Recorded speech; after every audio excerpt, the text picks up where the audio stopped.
Welcome to my presentation on the elements of design. First, we're going to talk about space. Dictionaries will define space as a blank or empty area.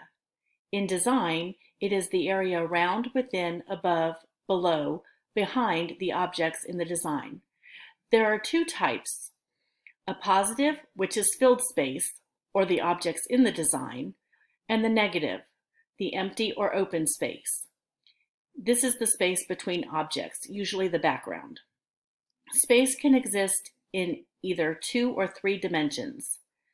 2 dimensions are flat and use only height and width, whereas 3-dimensional space uses height, width, and depth. Think a square, 2D, and a cube, which is 3D. You can create the illusion of a 3D on a 2D surface drawing by shadowing overlap and size. The next element is line. Dictionary.com defines line as a mark or stroke long in proportion to its breadth, made with pen, pencil, or tool on a surface. Design describes it as a point moving in space. All lines have length, thickness, and direction. Lines have characteristics. They can be straight, curvy, angular, horizontal, vertical, diagonal, zigzag, wavy, broken, or unbroken. They can even be implied. Lines can be used to direct your eye, divide space, create emphasis, or divide space. They can be used to create a mood. Lines are the beginnings of all design, so look around all around you. Lines are everywhere. Next, we will discuss shape. The definition of shape is the external form, contours, or outline of someone or something. In design, a closed form that consists of straight lines, curved lines, or angles. It is an object implied by a boundary that stands out in space. Space comes in many forms: geometric, squares, triangles, and circles; free form, also called organic; uneven and irregular, found in clouds, leaves, and rocks. Shapes are positive or negative, depending on where they are used, either for the subject or the background. Abstract shapes are sharp or aggressive forms usually used to point something out, say an asterisk or a star. Shapes add interest and can be used to create texture and pattern. Moving on, we have size and scale. Size is how large or small something is. In design, it is about the relationship of items to other items. Scale is the size of one design in relation with another.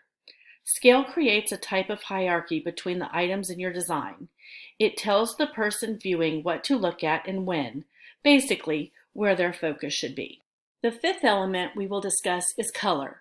In art and design, color is defined as that what is produced when light strikes an object. It is reflected back to the eye. Aristotle, the Greek philosopher, hinted that all colors come from black and white. He also thought that there were 4 basic colors: blue, air; green, water; red, fire; and gray, earth. It was Isaac Newton that gave us our 7 visual colors that come from clear light. We know those today as Roy G. Biv: red, orange, yellow; green, blue, indigo, and violet. Color has 3 attributes: hue, the color itself; value, the lightness or darkness of the hue. This is achieved by adding black or white; and intensity. This is the quality that gives us brightness or dullness of the hue. This is obtained by adding bits of a color's complementary color. Colors suggest meanings, making them useful in design to allow you to feel a certain way for things. The next element is texture. In relation to design, it is defined as the surface quality or feel of an object. There are 2 types of texture: tactile, the physical feel of a surface; and visual, the implied feel of something. The surface is smooth, but the design gives it a certain feel. Texture is used to give a certain feel to the design. It can be rough, sharp, smooth, bumpy, to name a few. It gives life to your designs. Finally, we have the element of value. Value is the gradation from light to dark across a form. Value is used to create depth, contrast, and emphasis. Value can be used to create a focal point in your design. Value can be used to imply depth or volume. This is where it can seem as a two-dimensional object looks three-dimensional. In conclusion, all these elements work together. Lines form shapes, shapes have size, color, texture, and value. All of these are used to fill in space to create the design. Thank you. I hope you have enjoyed my presentation on the elements of design.